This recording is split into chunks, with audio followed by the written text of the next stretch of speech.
In this video I have a Aron model BS625 oscilloscope. I guess it's just your normal, channel A, channel B, dual trace oscilloscope. No idea if this thing works. I think it cost about $20 or something, with some other test equipment in unknown condition. So we'll have a look at some of that. There is a useful electronic dummy load, or potentially very useful if it works. This, I thought I might as well take a risk on it. Don't know if they're anything particularly great. I don't think I've heard of this brand before. And sometimes these can be a bit hard to know whether they're working or not because the settings are so far out. And it can take a bit of skill to get them to even display a trace again. Let's get some power into this thing. Standard computer lead type fitting. The stand was sort of broken on this, but I found out that the actual bits underneath, even though they're probably going brittle, they've actually allow you to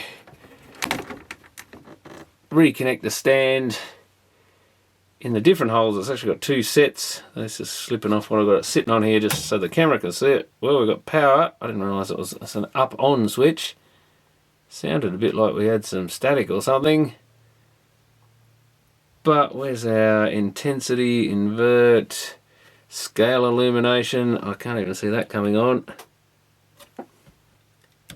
Oh yeah, it is there because at the bottom bits, oh yeah, there goes a bit of a trace, which is all over the place by the look of it. It's not normal A, oh here we go, normal single, that can be delayed, normal, try and get everything on normal. Pull 5 times magnet, yeah, 5 times, oh there's intensity, that's at maximum.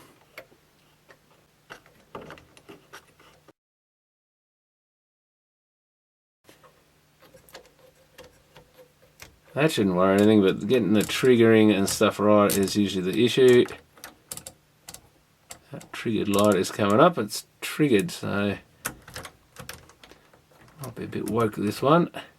Oh, the other thing is getting these things on calibration. Can sometimes help. This one's been tweaked to wherever.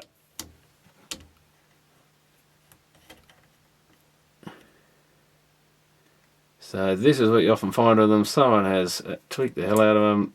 It's got a ground input that gives you basically, you should just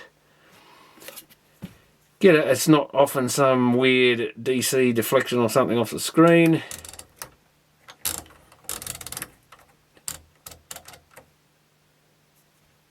That's that. Oh, something's going across the screen I just saw. When I go to 5 times mag, is that out of focus? So just do that once. And the focus actually varies, and it goes again. What on earth is that? Can't say I've seen that before. Looks very out of focus, but doesn't mean it is. Oh, here we go. Dual. Oh, we've got a dot. It's going very slow. Let's. Here we go. We're getting towards the line finally.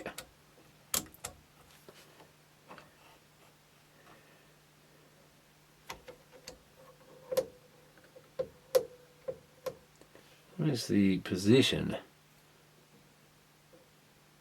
That's the other hassle. Intensity, focus, scale, pull 5 gain. Does this have some sort of, usually you can adjust the position on the screen, variable time,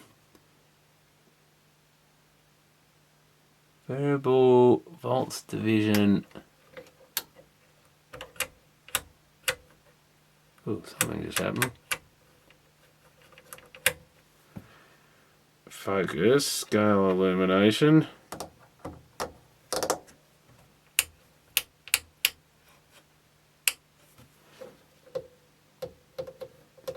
There's some sign of life in it. It probably works, but it's taking the focus. That's better. Now we've got some focus. Turn intensity down a bit.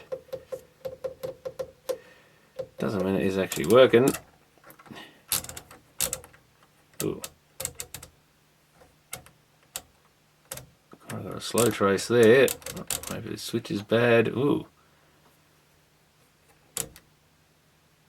It's like it goes across once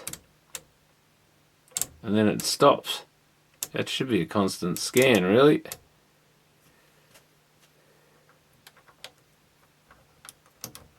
Ooh. What is this switch? Variable time, microseconds. Normal.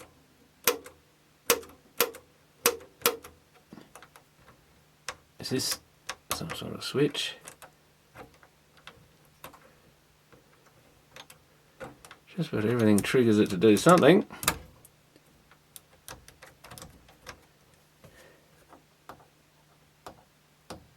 Oh, here we go. At least online we're getting something. It's behaving well. Now where's the positions? Oh, what is that? Oh, that's the position there. Are these position? Oh, they're the position. So where's our other? Hang on, they're both moving the same trace. What are we on though? We're on add. Aha. Where's the other one?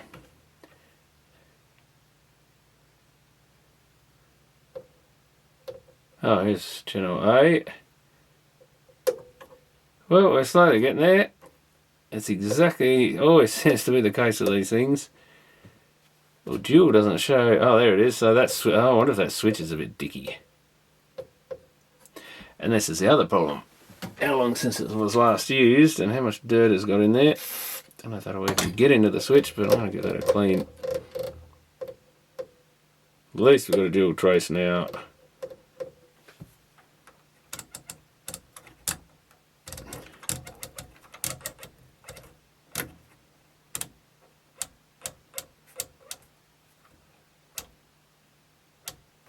Position's changing.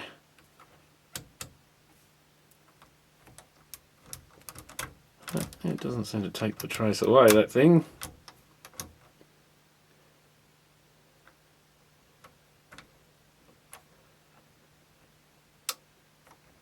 Ugh, that's tight, that calibration thing.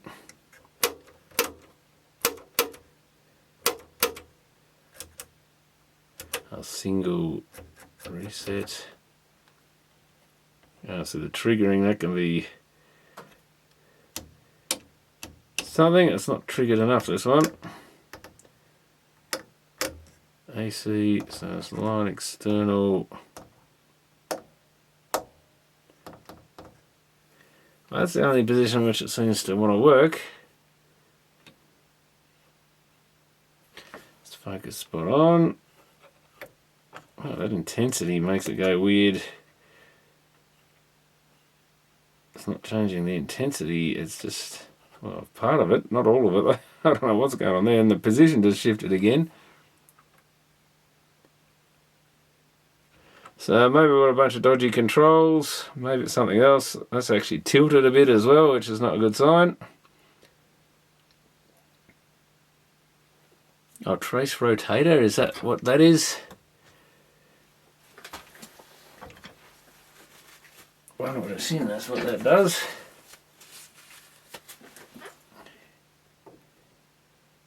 Wow, someone has tweaked everything by the look of it. Even that.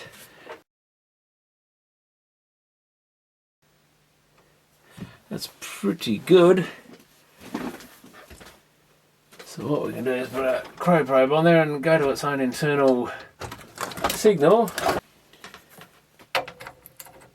It's going to input A. Switch it to AC. There we are, we're picking up some rubbish. And we go to that calibration signal and we don't get anything. Is that a DC? Oh, there we go. We need to position it down a bit by the look of it. Not seeing it real well, but we're probably on the lower setting. I think, there we go. Stretch it out a bit. That should be, is that 0.5 volts a division. Let's go to that. Yep. Position it next to the scale, and we're pretty much one division.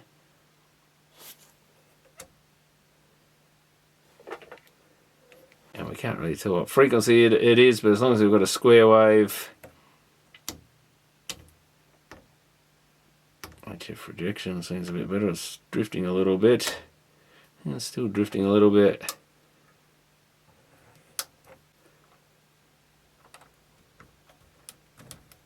Do anything? No.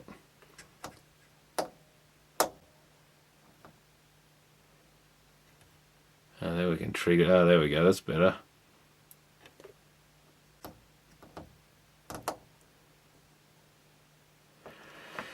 Now I triggered off the internal stuff, we've got a lot more intensity too. Second trigger again off that. Yeah. That switch is very dicky. Wow, look at it. It's just changing the voltage range. Not surprising. Like I say, who knows when this was last used. Maybe that's part of the issue, because here we go to that position, it locks, and now it's locked in that position, but yeah, that was half the reason we weren't triggering, I think.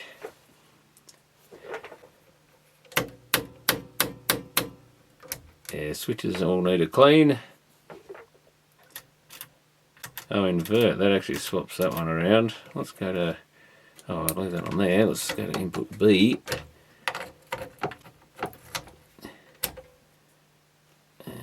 Position, way too high again.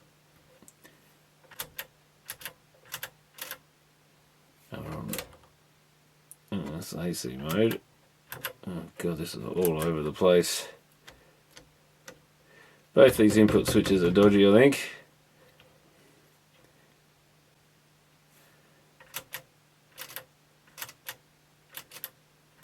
Hard to tell what that's doing, but that's high there. Yeah, low. So the invert switch. Let's lock it into the other bit there. Yeah, it changes sort of, but they're moving in position, which doesn't help. Yeah, she's not the best.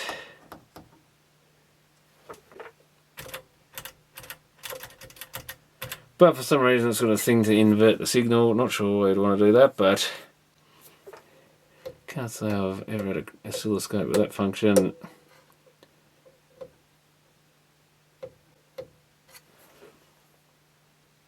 But yeah, it looks to be a working unit. Unfortunately, like most of these, it's 10 foot long, and you're better off buying a LCD one, I think, these days, digital one. You get your storage. A lot of them will show you the frequency and everything else that you're measuring on the screen. But this is all we had back in the day, these sort of things, and they cost a lot of money. And if you wanted to work out the frequency, you'd either have to hook up a frequency counter, or there is a way of working out from the variable sweep time division, and I forget even how to do it these days. But you can work out the frequency from the time it's set to, sweep time, and how many of these per whatever. Graticule, and these sort of line up with one per division.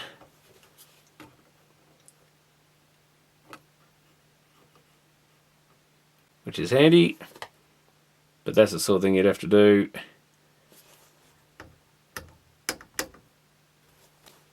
But they're mainly just useful for seeing if there's a signal there or not. Occasionally you need to know the actual amplitude of the signal, is it the amount that it's said to be. But a lot of the time in like fault finding domestic electronics, you're just looking for a signal, and if it's there, then it's probably good, and if it's not there, it's probably bad. Obviously in more laboratory use and stuff, if you're designing circuits or whatever and testing things, you want to know a lot more details about the size of the signal and how much is going in and how much is coming out of something, etc. But it's good to know that thing at least works. I'll probably just end up making a display out of a few of these things since I've got quite a stack of them now, and most of them are untested, but this one was still sitting next to the car from a few weeks ago when I bought it, so I thought I probably should just check this one before I do anything more with it. Needs a bit of a clean up, and yeah, those controls could do with a clean. I guess we can have a quick look inside it. Ugh, even those BNCs probably need clean. They're a bit gritty or something, a bit hard to get things onto. And this is from El Mezco. I'm not sure how you actually pronounce it, probably El Mezco. I actually think I bought my oscilloscope from there.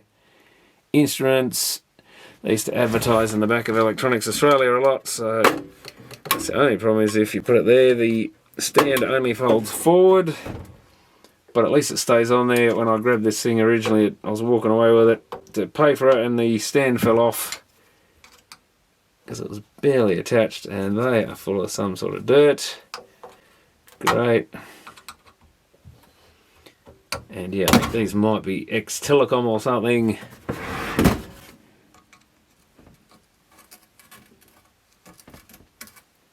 So it's got channel B step balance, channel B vary balance, A step balance. That was probably the other one for A as well. But quite a few screws in this thing. Well, look at 3 on top, 4 down each side.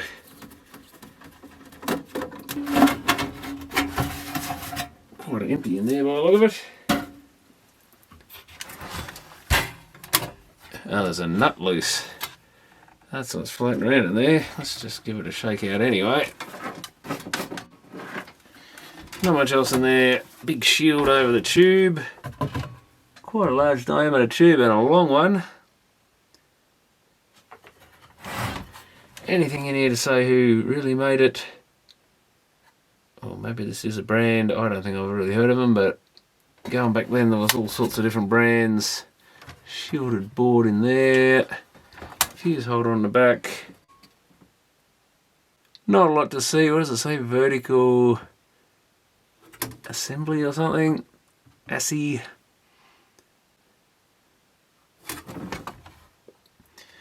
Now where are these switches located? They're in under this stuff. Oh yeah, they're right down there. There's a pot on the end I can see, and a rotary wafer switch. Does that just come off that cover? Probably not.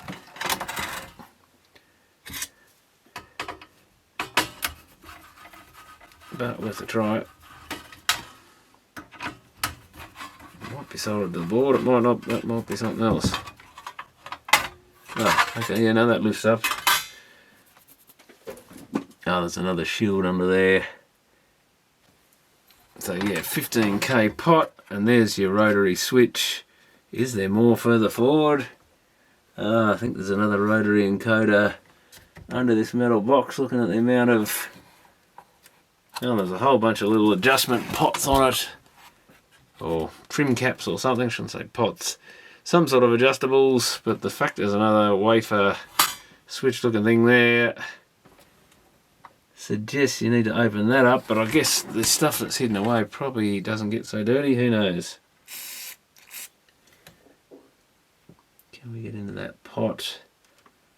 I don't know. Just try and wet it down a bit and hope we get to it.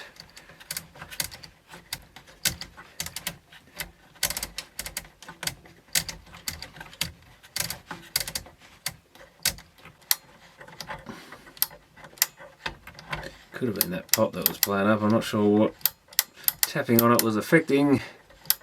A bit hard to get to the other channel.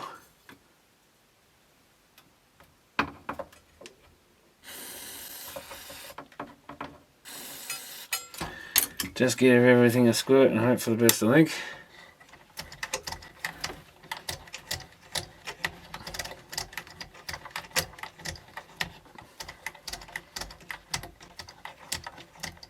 Well, we've got some chips in there, American looking things. A couple of Motorola MC4001, 4011. There's a Texas Instrument chip there, it's got 8142, so that might be a 1981 chip. So it may be that old. Certainly don't think it's a newer one by any means.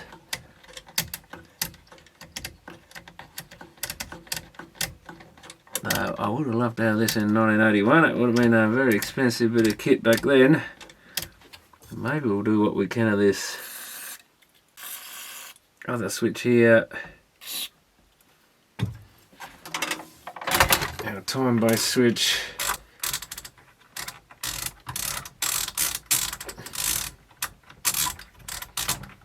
Not sure if it'll make any difference, but worth a try.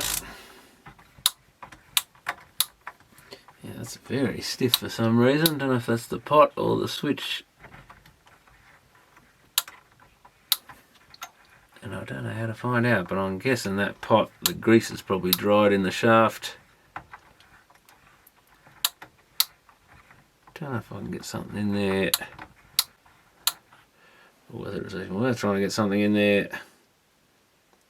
I might just turn it back on. Definitely makes a weird noise when it fires up. And now that I fiddle with everything, we probably won't get a trace back. What's the bet? Oh yeah, that's back when I go to line again. But I don't think it was triggering otherwise anyway. Still a bit dicky, I think. Oh, let's get that back in a calibrate. Might help.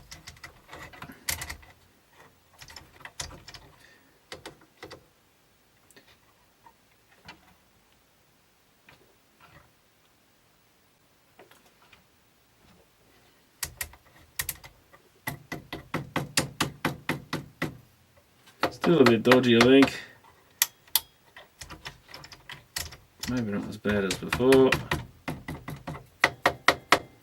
It's not completely disappearing. Where's our signal?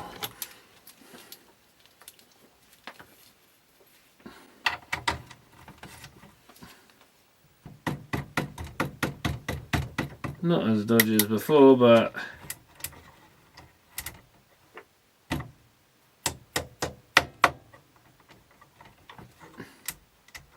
still a bit prone to dropping out.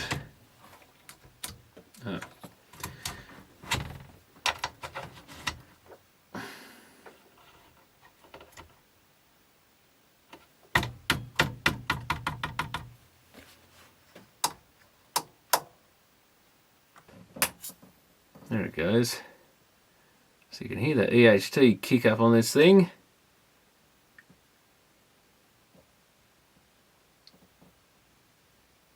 It's got a big long shielded cable. It's got the braided silver stuff, then it's got this copper wrapped around it like a coil, then just the normal sort of coax internal. Goes between a couple of connectors there, so no idea what that is.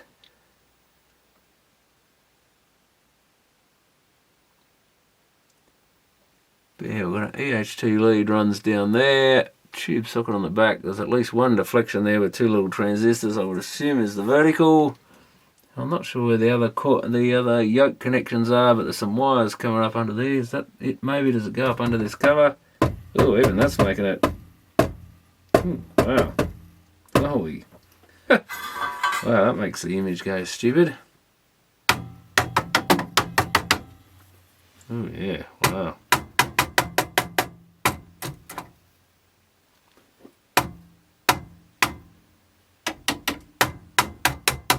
This thing's got a bad connection in it somewhere. It's come quite good now.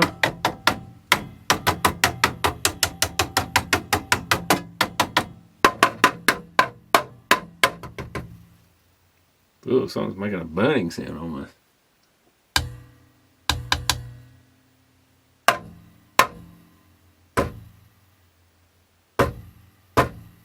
That rubber thing seems to set it off.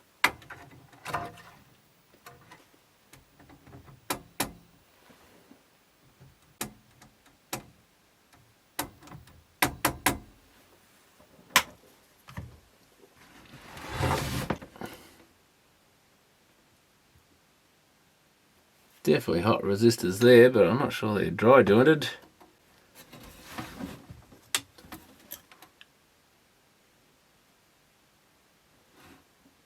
They certainly aren't fantastic though. That end pin on that one could be dry jointed. Let's resolder it anyway. But it's acting like it's got a dry joint somewhere. Tap on it and it's making a little bit of a funny buzzing noise or almost arcing noise, and the signal's going all over the place. Almost looks like it drops right out. Power supply and deflection board down there, that could definitely have dry joints. Can you get the bottom off this thing? I think you can. Might take a look at that as well.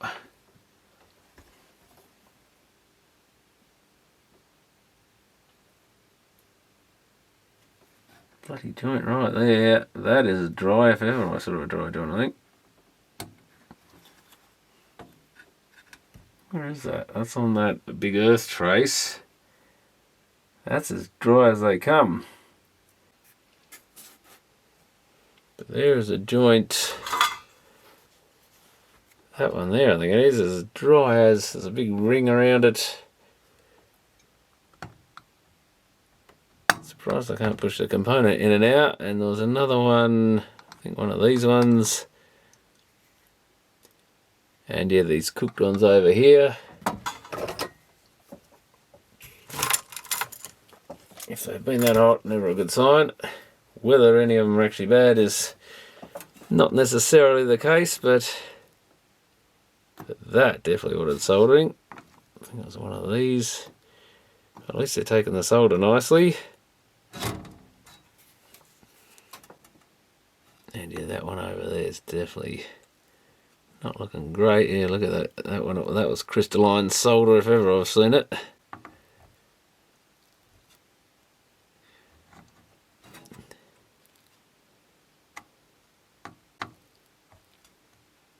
It sort of comes up as a dull mess that sort of almost floats on top of the rest like a slag or something, and I don't know, it's just got a certain look to it,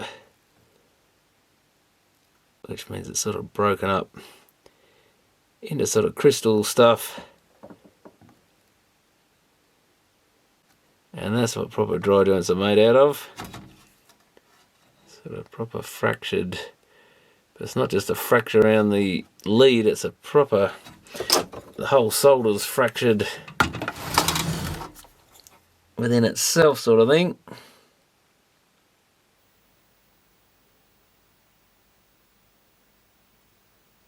And we got nothing.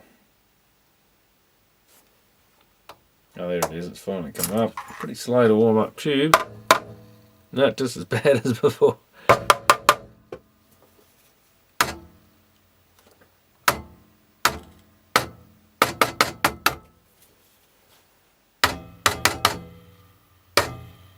Wow, it actually shifted the whole image across.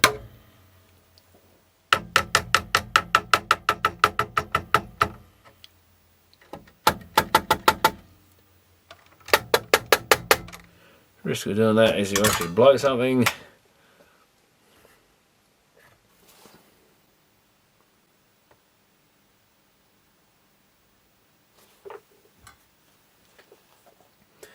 Takes a little while to come on. Slower than most.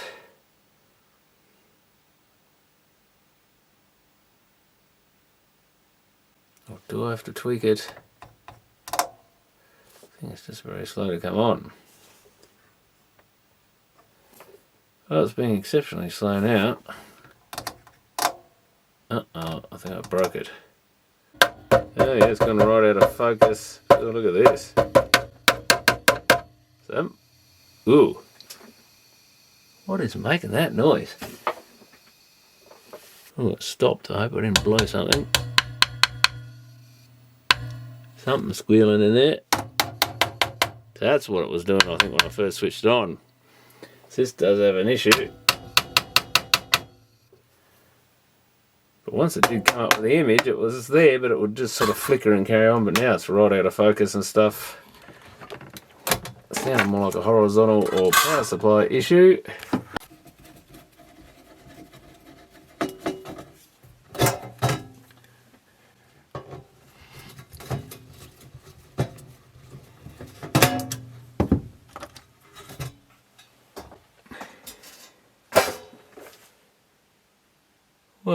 That looks quite good on that board.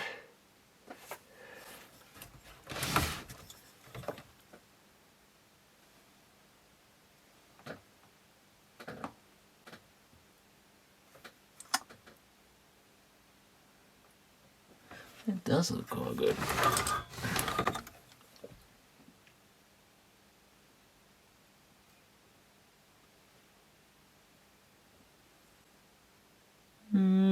Don't think that's bugging, it's not great, but oh, here we go. Definitely something dodgy on that pin. So the end pin on this transistor, and that pin on, is that the power connector or something? I think that is transformer in. Both not looking great.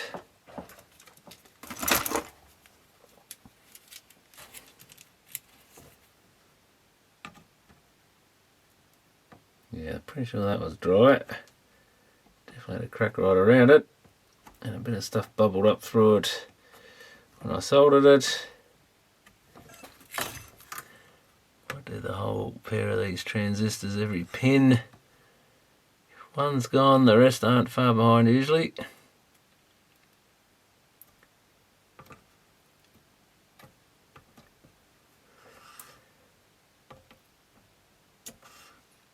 Whether this one's doing any similar job, I don't know, but they are the sort of thing you'll get dry joints on.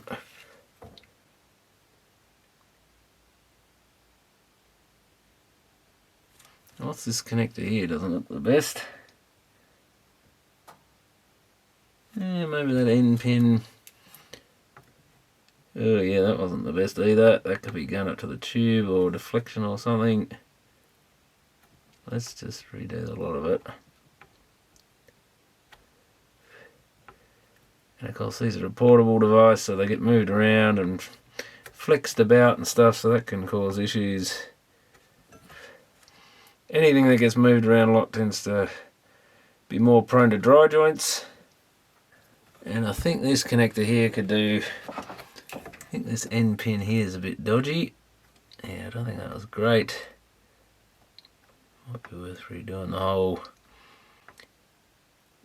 set of pins.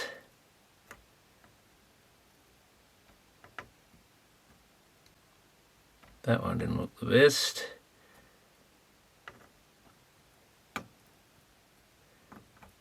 Once you start, where do you stop? But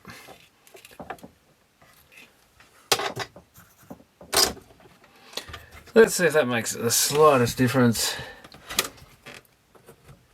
And I just press some switches, that's annoying.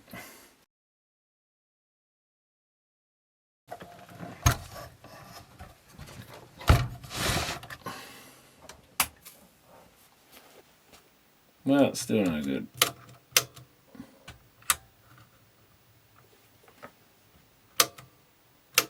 Oh, okay, so we're back to, still got the out of focus, whatever. So still not right. Geez, that board moves around. Well, it's not intermittent anymore.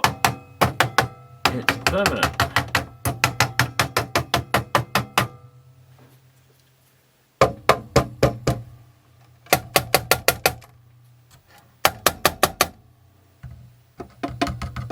Neck board or something, is it?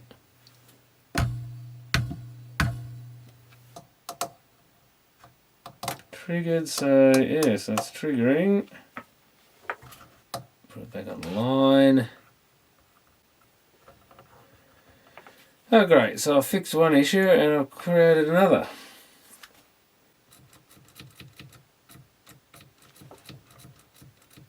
Yeah, both the traces are there if I keep pressing the reset button. Found the button I pressed. So I actually pressed the normal single thing, so when I had to press the reset button to get it to come up, but that seems to be fine now, so you can thump it. Before, if you just touch anything, it was flicking and carrying on. How do we lock that in? That's better. And I'll turn the intensity, so yeah, going blurry. It was on a bit of a blurry image. Just tapping this would make that image flicker in all sorts of ways and almost drop out and stuff. So it looks like there's dry joints on the power connector, probably in particular. That's going again. Might even take this thing off and see if we can clean that up. I think, can I swap them from side to side? Is my guess that these back bits are broken out. But I'm guessing if we change sides, I actually had to remove one to even get the thing to clip back in there properly, because you kind of got to hook it up in a weird way, and now I can't even get it out again. I think we'll swap from side to side and then it will fold backwards like it should.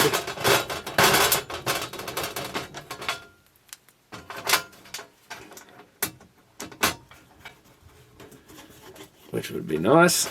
You really got to take one off to get the thing in there anyway. Yeah, that end doesn't want to come out. You kind of got to tilt it, I think. And then get it in that hole. Something like that.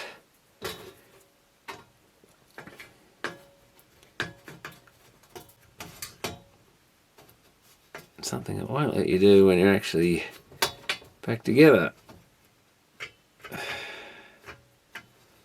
Come on, get in there.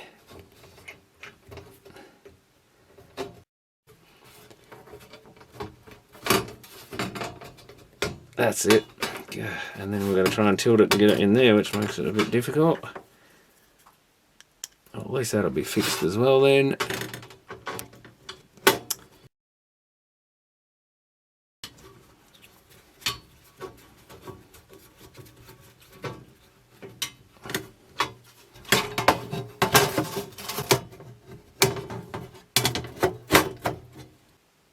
Okay, just unscrewed that front bit, and it looks like we can just about prise this carefully off here. Some glue on the end. I think that's going to break because there's a lot of muck. Oh, I don't even need to go any further anyway. A lot of muck in the corners. That needs cleaning out. Much easier to clean it like that than try and do it in situ. That's got some muck along the edges. It doesn't want to come off. Do both sides and do the front of the tube, but while that's hanging out, let's get those corners. Many years of dirt gathered there.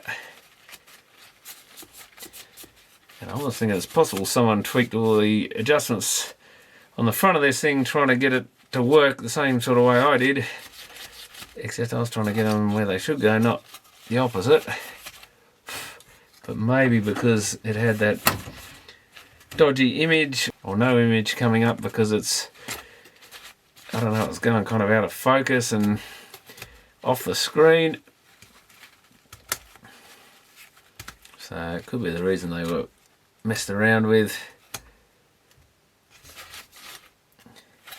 This plastic's actually got some sort of white stuff on it or something. Not sure if that's something splattered on it or it's chemically reacted with it. Certainly not the best like that. Make sure I've got no fingerprints on that. Press that home.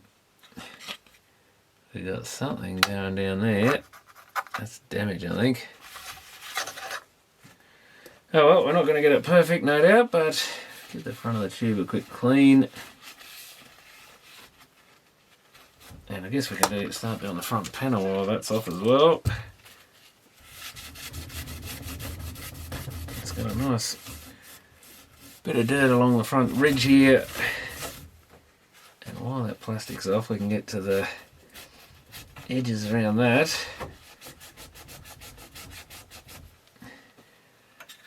Okay, so that, yeah, I don't know why it's got a slot under there, if that's for any particular reason. There's a slot there, so maybe that is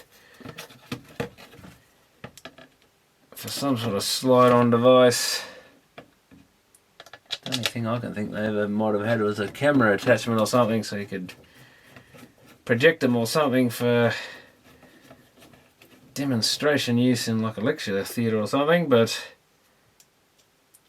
I don't remember anything else that went on the front of them, but maybe there was something.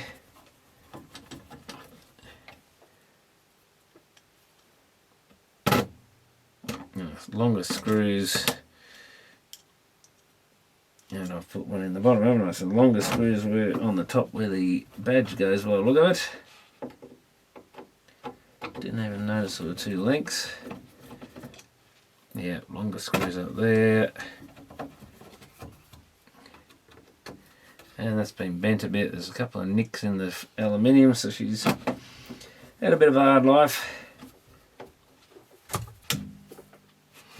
Now let's see if we get anything out of it. Have I hit any buttons?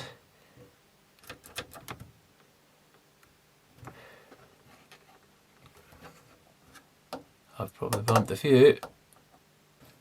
Got illumination of that. Oh, there's something there. It's not the, oh, it is just the, oh yeah, we bumped the intensity, position, focus by the look of it. Oh god, why have we got dots there now? Oh, that is the signal. Gotcha. Hang on, where's the other? Oh, there's the other trace. Oh, gotcha. Okay. Shows how crazy it can look. Oh, we've got to go to a triggering, I think, and tweak the triggering. Ah, I want focus.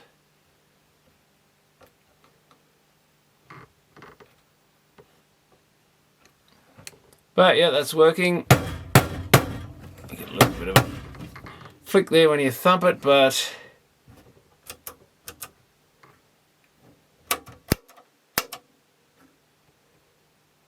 that's not too bad. That's all looking good. Oh, well, it looks like we've fixed that thing, so thanks for watching.